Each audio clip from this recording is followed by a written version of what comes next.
Bonjour, les hémorroïdes. Les hémorroïdes, c'est normal, tout le monde en a. C'est ce qui fait partie intégrante du système vasculaire de la voie anale et rectale. Ce sont un circuit de veines un peu spécial, puisque ce ne sont pas forcément des veines, c'est des ampoules comme des petits grains de raisin, et qui sont là pour tenir la vascularisation et l'étanchéité de la voie rectale et anale. Mais la majorité des gens, quand ils disent j'ai des hémorroïdes, ça veut dire qu'elles deviennent douloureuses et gênantes, c'est-à-dire qu'elles s'hypertrophient et elles commencent à être douloureuses et surtout à sortir du rectum. Et là, ça devient très difficile parce qu'on ne peut plus s'asseoir sans des irritations au début, puis après c'est des douleurs.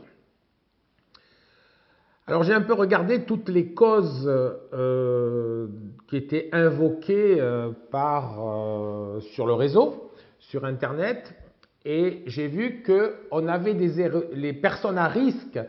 En fait, c'était les gens qui n'avaient pas une bonne hygiène rectale. C'était tous les gens qui étaient à risque, c'était les gens obèses.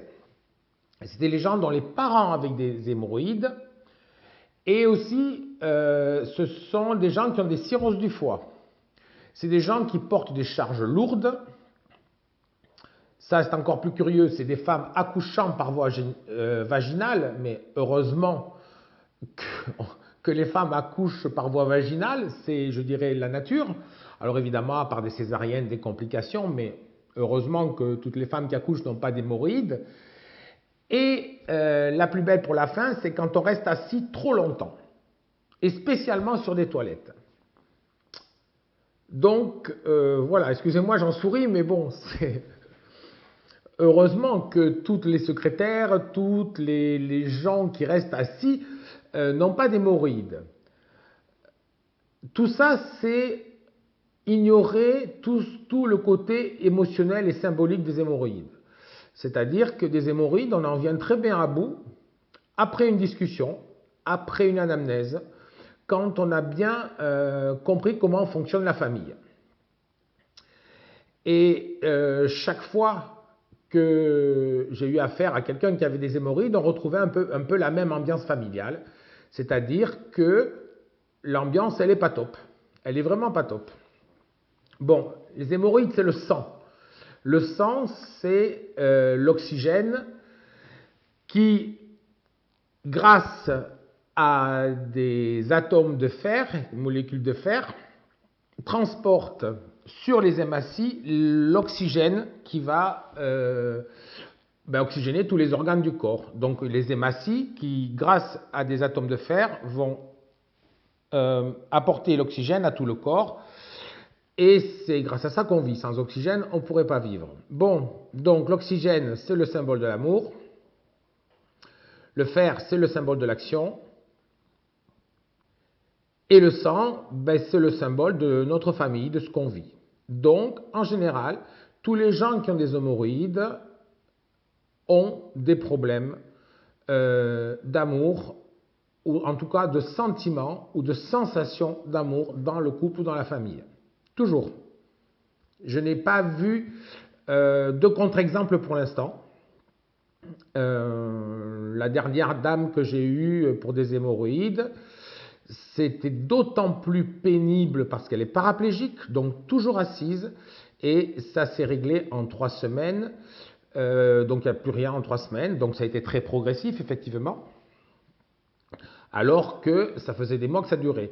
Donc il y a toujours une voie émotionnelle là-dedans, toujours.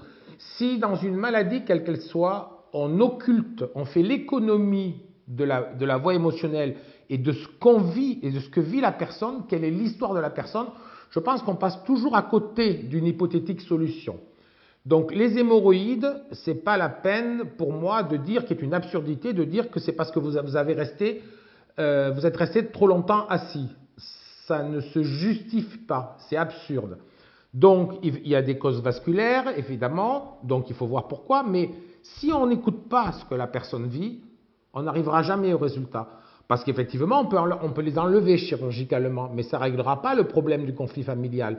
On peut les cautériser, On peut faire des ablations partielles ou totales, mais ça ne règle pas le problème. Donc passer à côté de la voie émotionnelle me semble une lourde erreur. Alors si vous avez des hémorroïdes, regardez bien ce que vous vivez au quotidien, tous les jours, quelles sont les tensions auxquelles vous avez à faire face, quelle est l'ambiance familiale générale et surtout, comment vous le vivez, comment vous le supportez. Est-ce pénible? Est-ce insoutenable? Est-ce invivable? Vous prenez les adjectifs que vous voulez.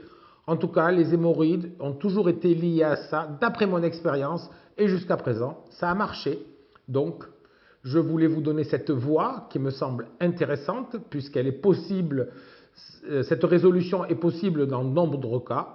Alors, pourquoi pas vous? Je vous remercie. Au revoir.